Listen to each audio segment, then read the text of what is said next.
With humility and courage, born of history, we are called as Unitarian Universalists to build the beloved community where all people are welcome as blessings and the human family lives whole and reconciled. With this vision in our hearts and minds, we light our chalice.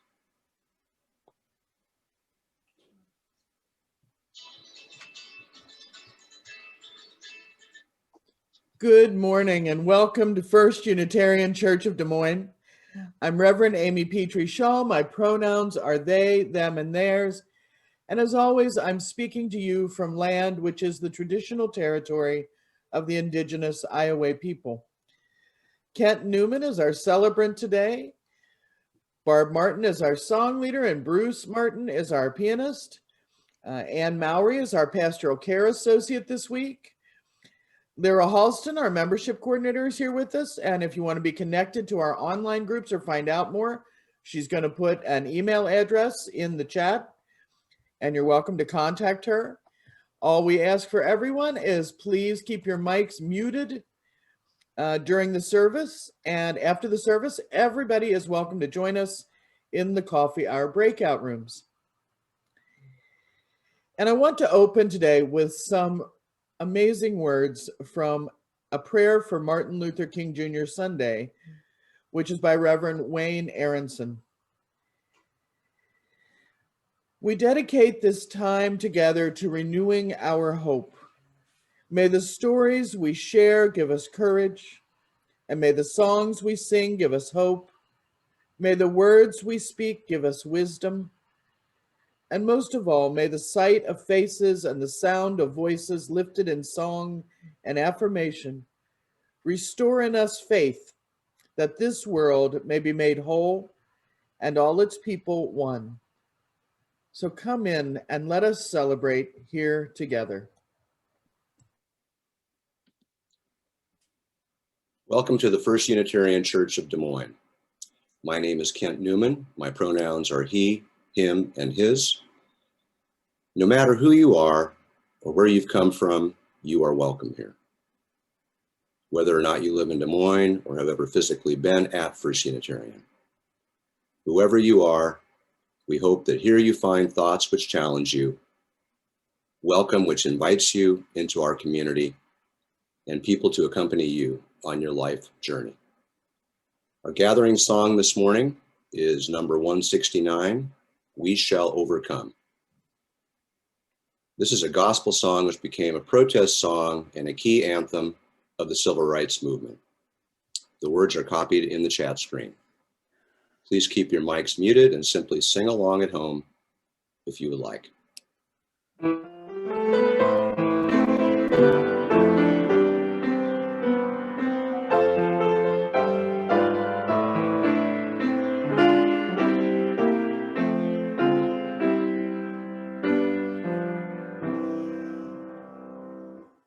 We shall overcome.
Thank you so much, Bruce and Barb. Our Time for All Ages story this morning is I Have a Dream by Dr. Martin Luther King Jr., and it's going to be read by Rachel Brock. If you give me just a moment, I will bring that up.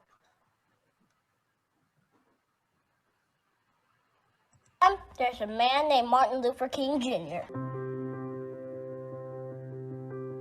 It's funny to think about because now we know his name so well, but at one time he was just a kid. Like maybe you're... Not that one.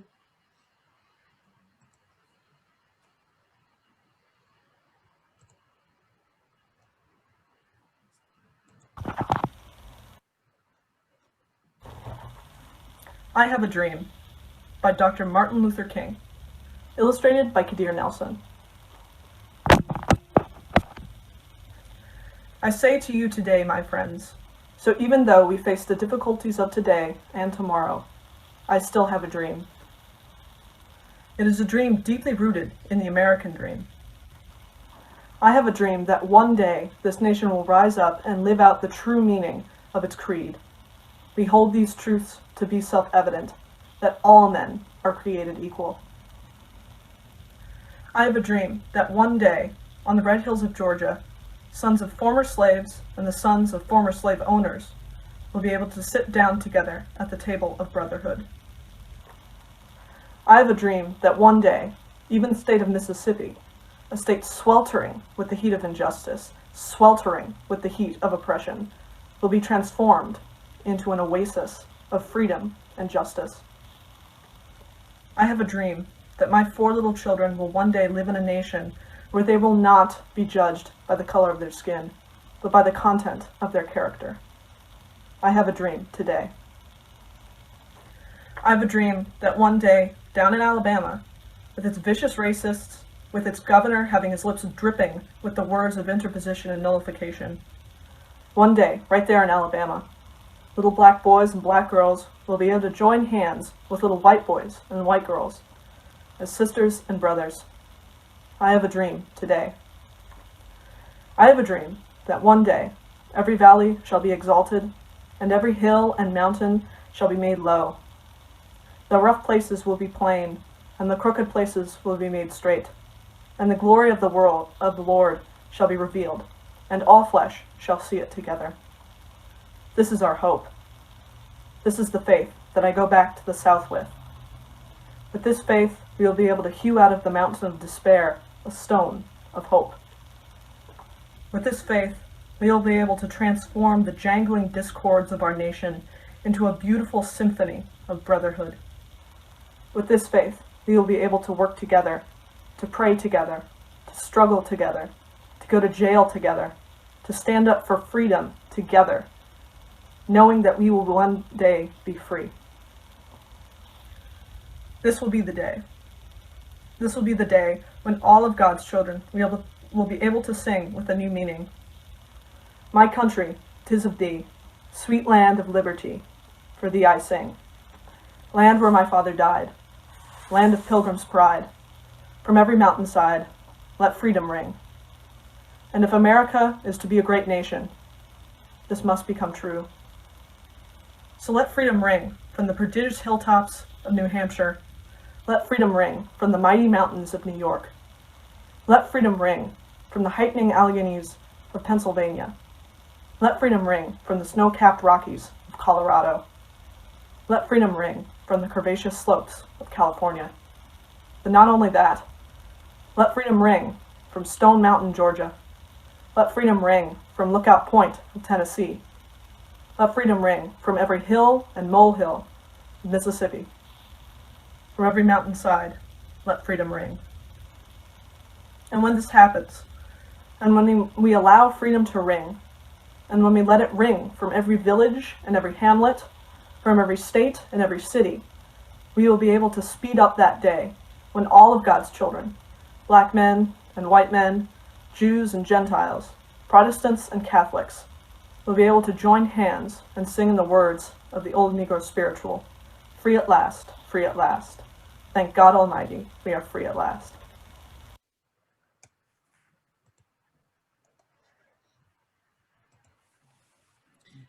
Thank you so much, Rachel. We have today a wonderful piece by our choir. Karen has led the choir in Like a Mighty Stream, words and music by Moses Hogan and John Jacobson.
Thank you so much, Karen and the choir. That was awesome.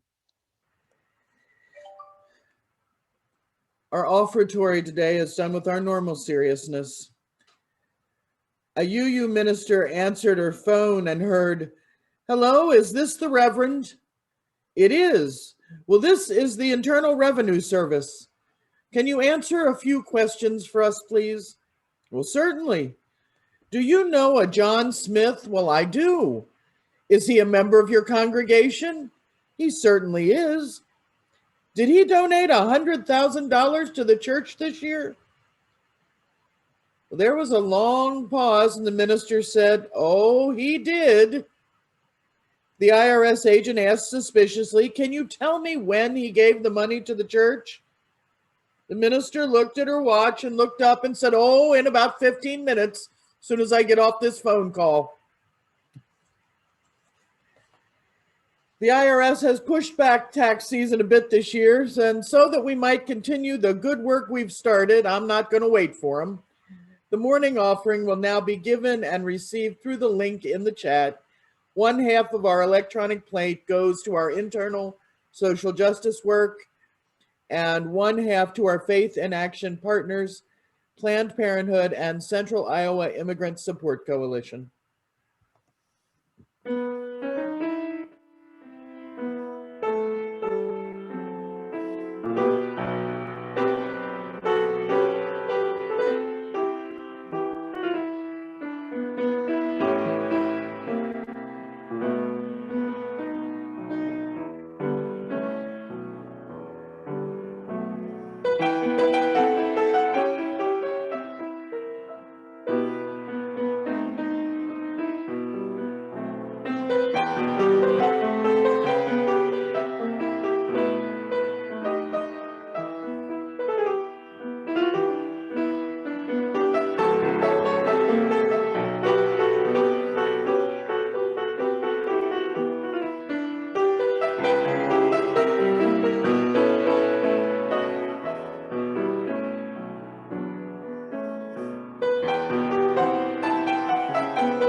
Thank you all for these gifts and for everything that you do for the life and the work of our community.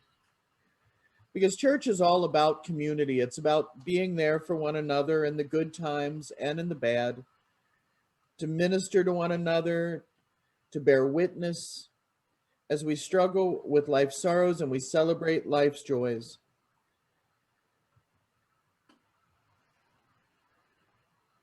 I'd like to ask that we hold in our thoughts and our prayers this week President-elect Joe Biden, Vice President-elect Kamala Harris, all those who will be protecting them in just a few days on the 20th as they are sworn in. May we hold in our thoughts and prayers this week anyone who could use some special care and attention. As we type their names into the chat, may the love of this community hold them all.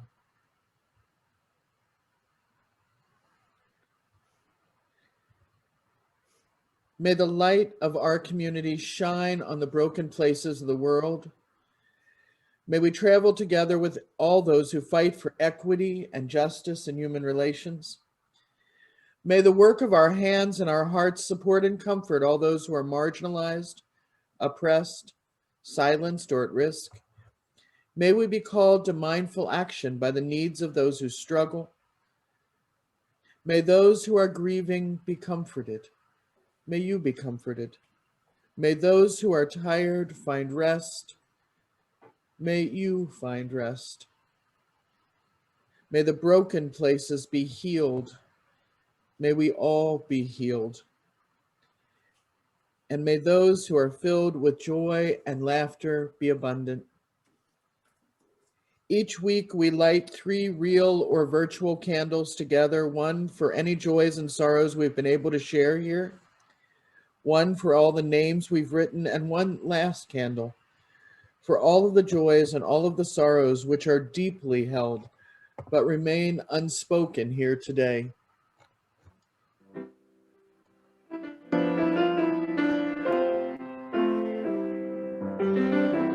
Comfort me, comfort me, comfort me, oh my soul. Comfort me, comfort me, comfort me, oh my soul. Sing with me, sing with me, sing with me, oh my soul. Sing with me, sing with me, sing with me, oh my soul.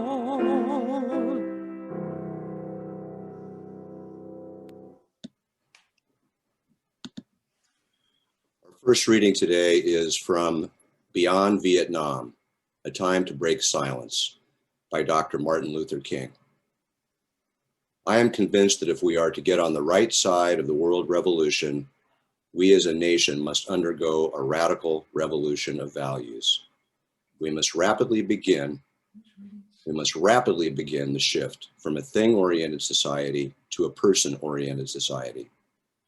When machines and computers, profit motives, and property rights are considered more important than people, the giant triplets of racism, extreme materialism, and militarism are incapable of being conquered.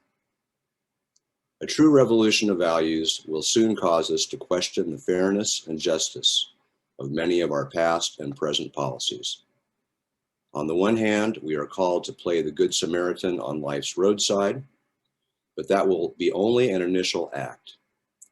One day we must come to see that the whole Jericho road must be transformed so that men and women will not be constantly beaten and robbed as they make their journey on life's highway. True compassion is more than flinging a coin to a beggar. It comes to see that an edifice which produces beggars needs restructuring.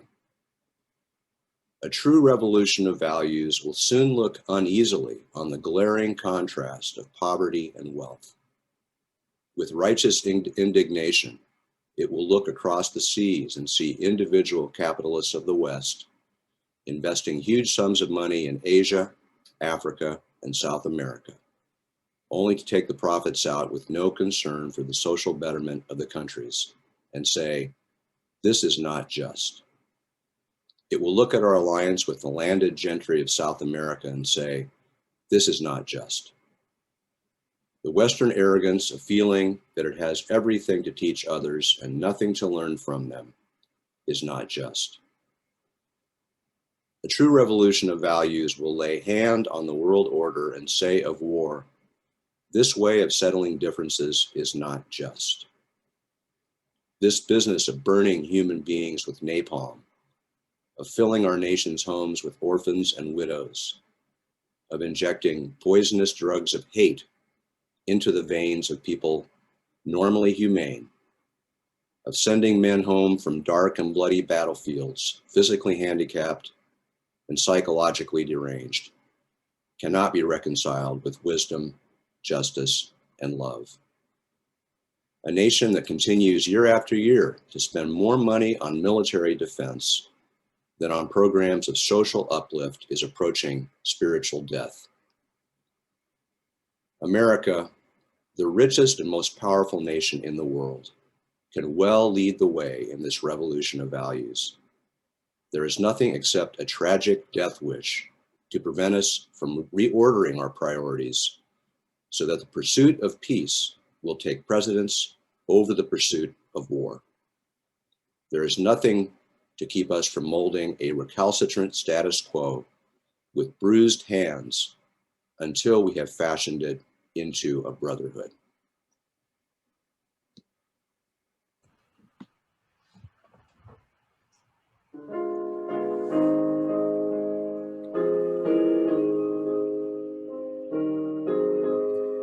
Our meditation today is a piece called Room 306 by Barbara Gadden. Precious Lord, take my hand.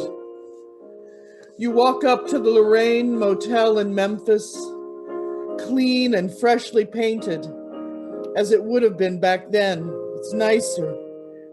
You buy tickets for the museum below his room, number 306. A wreath of red and white flowers hangs on the balcony where he stood. Precious Lord, take my hand, lead me on, help me stand. You must walk through many rooms to get there. Slavery, Reconstruction, Jim Crow, Brown versus the Board of Education, Montgomery, Birmingham, Selma, the March on Washington, the Freedom Rides, the bombing, American history, your history. Oh, I am tired, I am weak, I am worn. The line to see the room is long, and a kindly guard reminds everyone to walk with single file. When you get closer, you hear a lovely soprano singing his favorite hymn, Precious Lord. A grandmother jabs two squirrely children and points to a sign saying silence and respect. They hush, and you hush too. Through the storm, through the night, you peer in through the plexiglass. It's such a plain room, so small. The suitcase open on the bed, shirts and ties packed neat, a book he wrote, a cup of coffee, an ashtray full of butts, a small red carton of milk, like the ones you had in school. The gold bedspread turned down like at the pillow, like he was thinking of turning in and changed his mind like anyone might. Decided to get some air, lead me on to the light. They say that the speech he gave that night, the one about the mountaintop and the promised land, it almost didn't happen. See, there was a terrible storm and he tried to cancel. But so many people, so many people came. And they called his room and they said, "You better come down. You better come down here. It's hard, not to be superstitious. Change one small thing and what would have happened? Tell the caller no. Go straight to bed.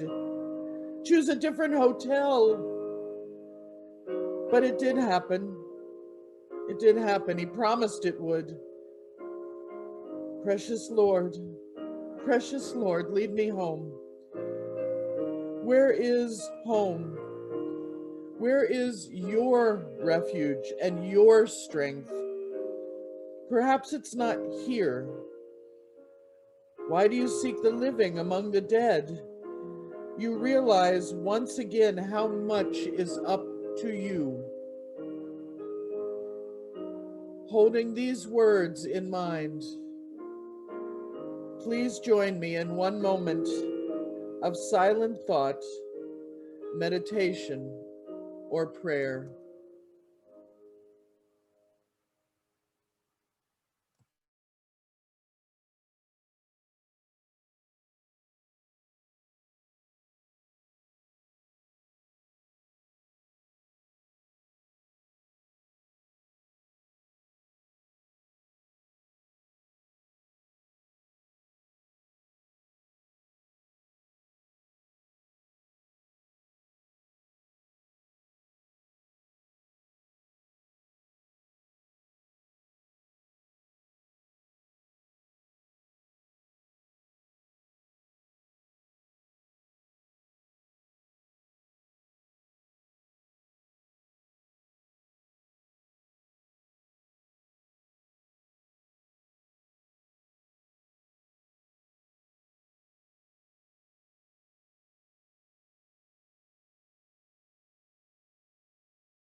Our second reading today is from Don't Sleep Through the Revolution by Dr. Martin Luther King Jr. This was the 1966 Ware Lecture at the UUA General Assembly. One thing that we usually remember about the story of Rip Van Winkle is that he slept 20 years. But there is another point in that story which is almost always completely overlooked. It is the sign on the inn of a little town on the Hudson from which Rip went up into the mountains for his long sleep. When he went up, the sign had a picture of King George III of England. When he came down, the sign had a picture of George Washington, the first president of the United States. When Rip Van Winkle looked up at the picture of George Washington, he was amazed. He was completely lost. He knew not who he was. This incident reveals to us that the most striking thing about the story of Rip Van Winkle is not merely that he slept 20 years, but that he slept through a revolution. One of the great misfortunes of history is that all too many individuals and institutions find themselves in a great period of change and yet fail to achieve the new attitudes and outlooks that the new situation demands. There is nothing more tragic than to sleep through a revolution. And there can be no gainsaying of the fact that a social revolution is taking place in our world today. We see it in other nations in the demise of colonialism. We see it in our own nation, in the struggle against racial segregation and discrimination. And as we notice this struggle, we are aware of the fact that a social revolution is taking place in our midst. Victor Hugo once said that there is nothing more powerful in all the world than an idea whose time has come.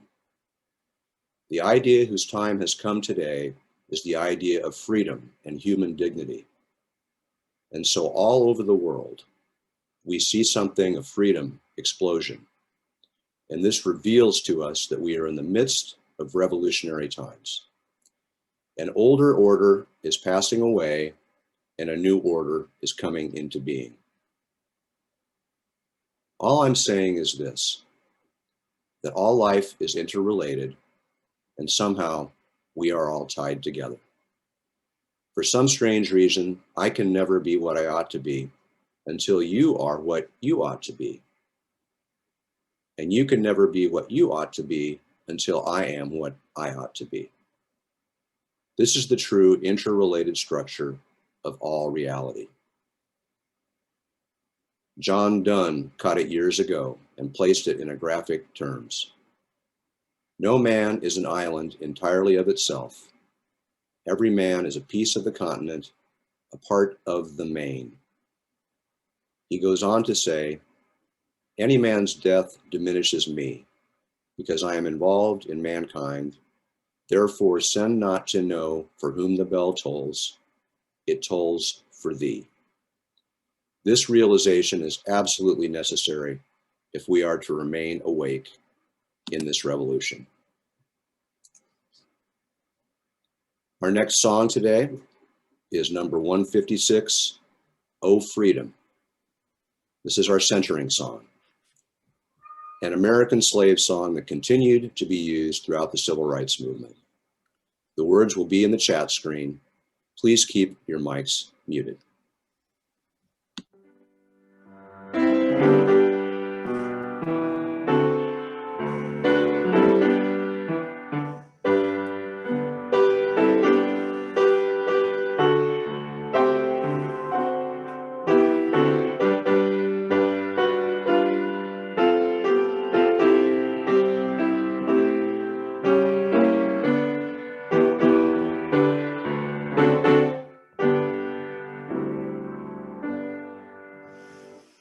Oh, freedom, oh, freedom, oh, freedom over me.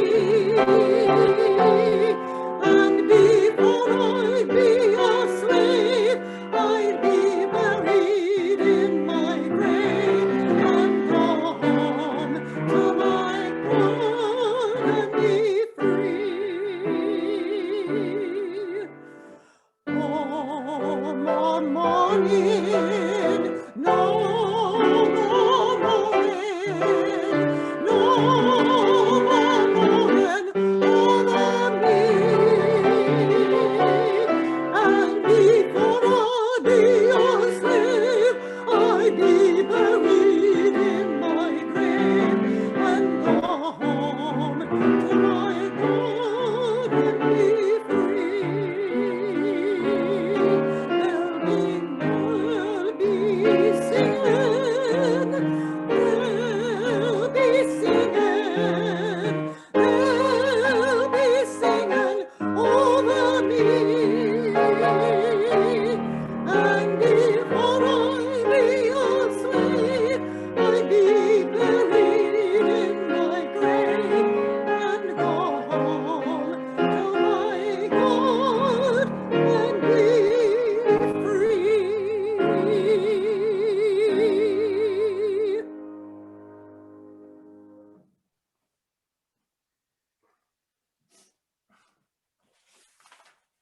Lift every voice and sing, which is hymn number 351 in the Baptist hymnal, was written in 1900 and first performed at a celebration of Abraham Lincoln's birthday.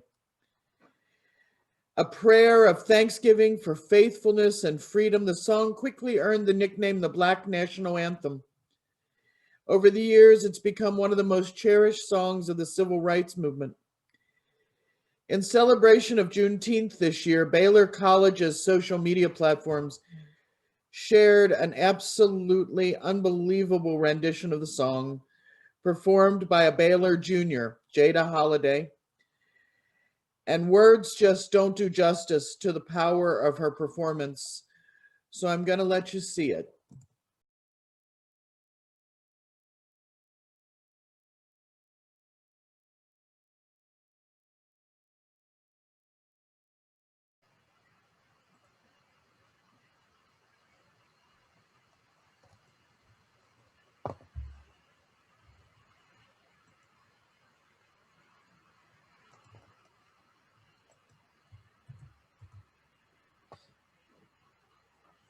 I put the link for the video in the chat for those of you who would like to see that again, and I will post it on the Facebook page.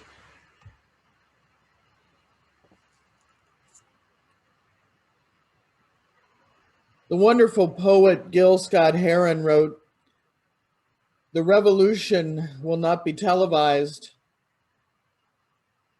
but he was wrong. The revolution is being brought to us in living color, 4K clarity, and surround sound.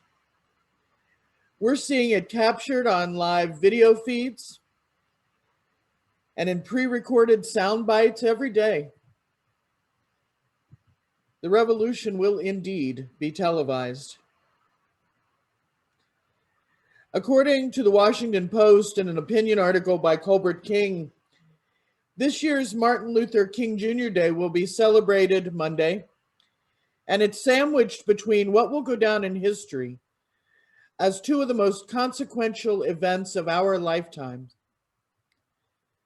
King's birthday celebration was preceded by this week's House impeachment of President Trump for his attempt to overturn the results of the 2020 presidential election through unlawful means, and his incitement of insurrection at the U.S. Capitol on January 6th.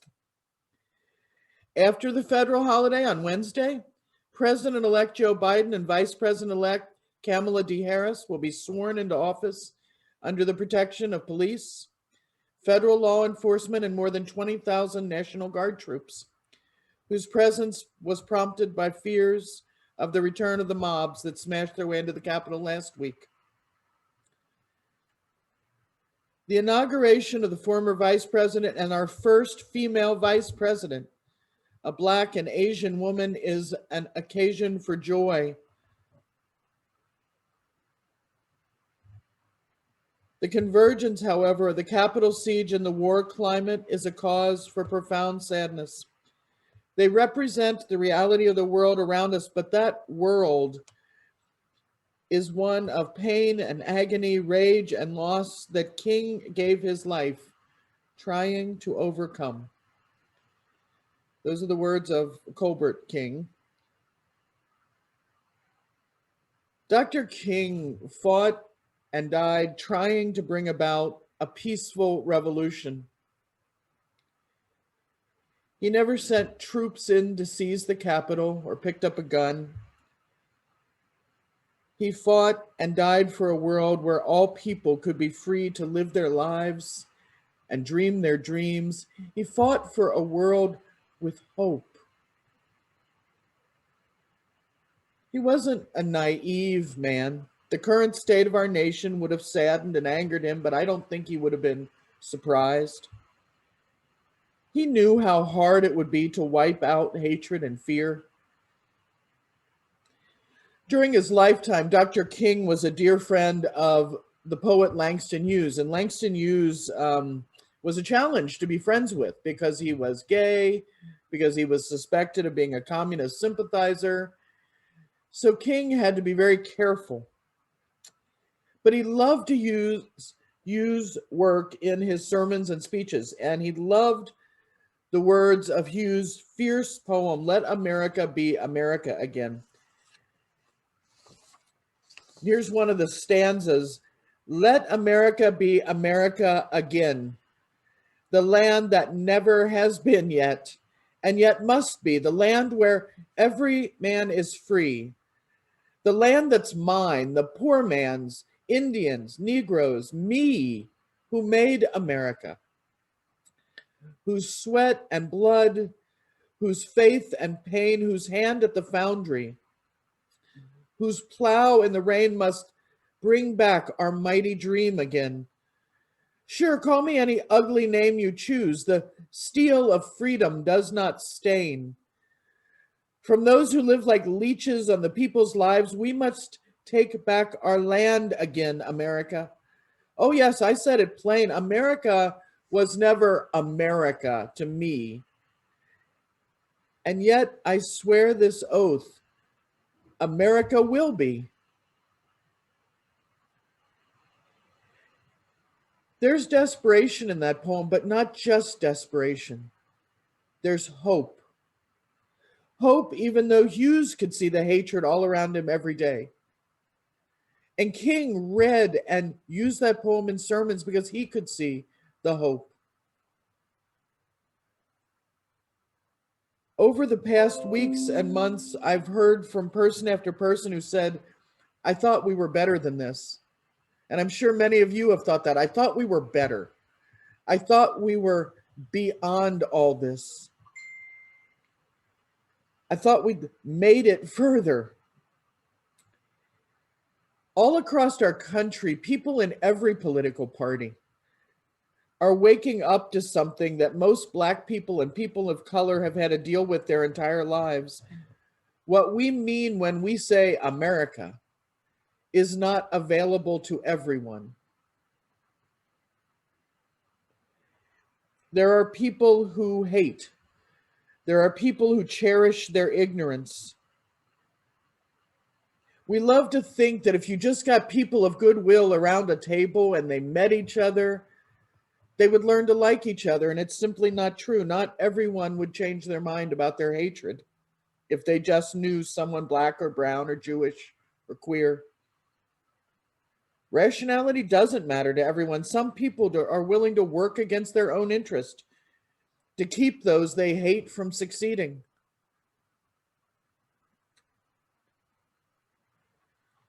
But it's never not been that way. The privileged have just been able to kid themselves. Everybody else knew that the hatred was there. America has never been America to me if I was anything but white and middle class and all the good things that go with that. But here's the hope. It could be. It could be.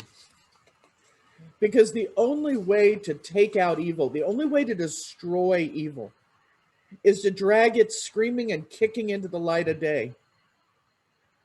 And right now, the worst of America has slithered out from under its rock and is visible everywhere on our TV sets, on the internet, on our social media. They're not hiding. They thought it was safe to come out. And it's not, because we're out here waiting. You can't fight what you can't see. But the disgusting spectacle of racism, misogyny, anti-Semitism, and science denial has come out in full view. It's stepped into the light, and we're not letting it go back into hiding. We're not pretending it's not there.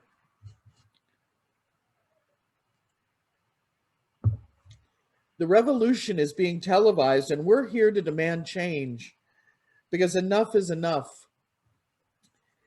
4 years ago this week, there was a march on Washington led by activists of all colors, all wreathed in anger and pain at the incoming administration's remarks about Muslims and minority groups and women and Mexicans. 2,000 people gathered in the National Mall and stood at Dr. King's memorial. They were only a couple of miles from where our presidential inauguration is going to happen in under a week. And Cornell Brooks was there, president and chief executive of the National Association for the Advancement of Colored People. And he spoke to the marchers. And he said, at last, we will march until hell freezes over. And when it does, we will march on the ice. He was right. We march for liberation, and we march for equality, and we will march for justice.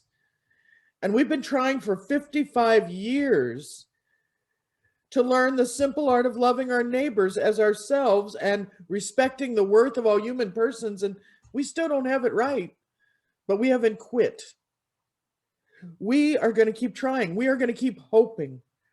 We're going to keep working, because we've seen the hatred and we're not having it. Dr. King's dream is alive and well in the hands of Black Lives Matter activists. It's alive and well in Unitarian Universalist, in high school students who refuse to learn to hate, and little children who don't know how to hate.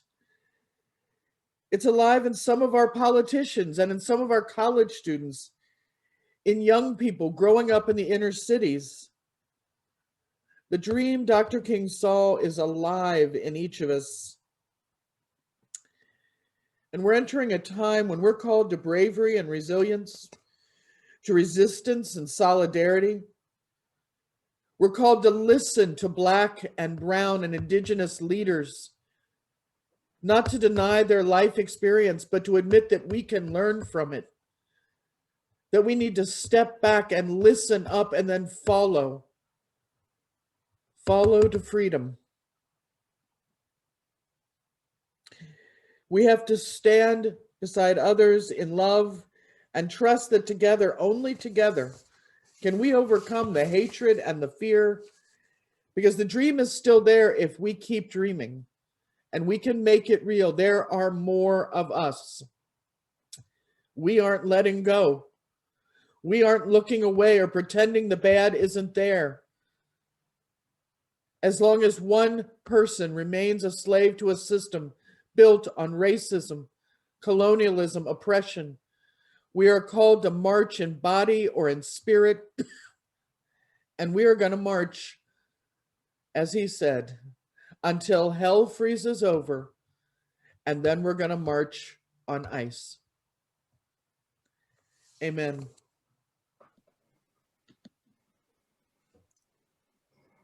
Thank you, Amy.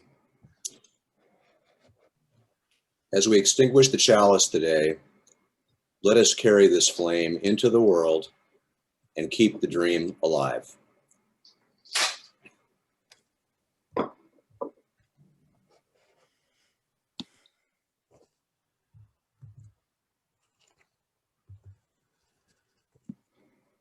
Our final hymn today is number 205, Amazing Grace.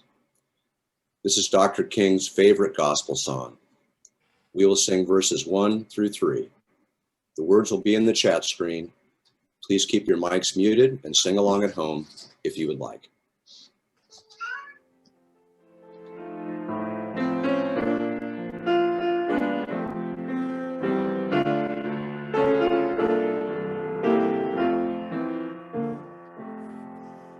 Amazing grace, how sweet the sound that saved a soul like me. I once was lost, but now I'm found. Was blind, but now I see.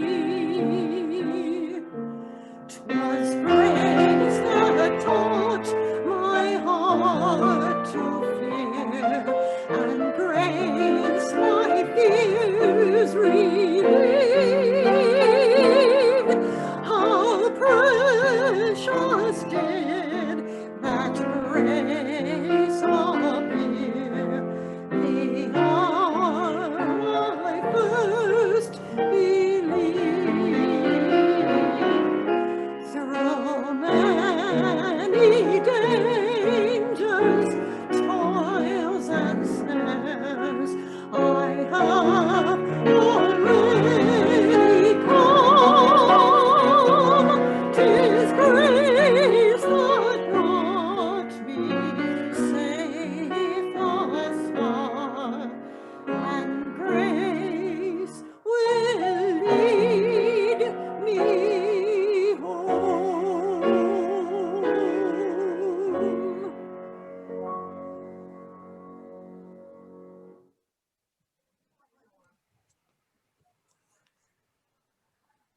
These are words by Jonah Lou Johnstone. We shall overcome when we can truly celebrate the diversity of contributions and talents offered by all people. We shall overcome hatred and prejudice and oppression when we can truly extend our hands to one another in loving acceptance. We shall overcome the past that haunts us now. Living in peace and freedom, we shall overcome the wrongs that have happened and the debts left unpaid. Let us join together and go out in that commitment to overcome. Peace, Ashe, and may it be so.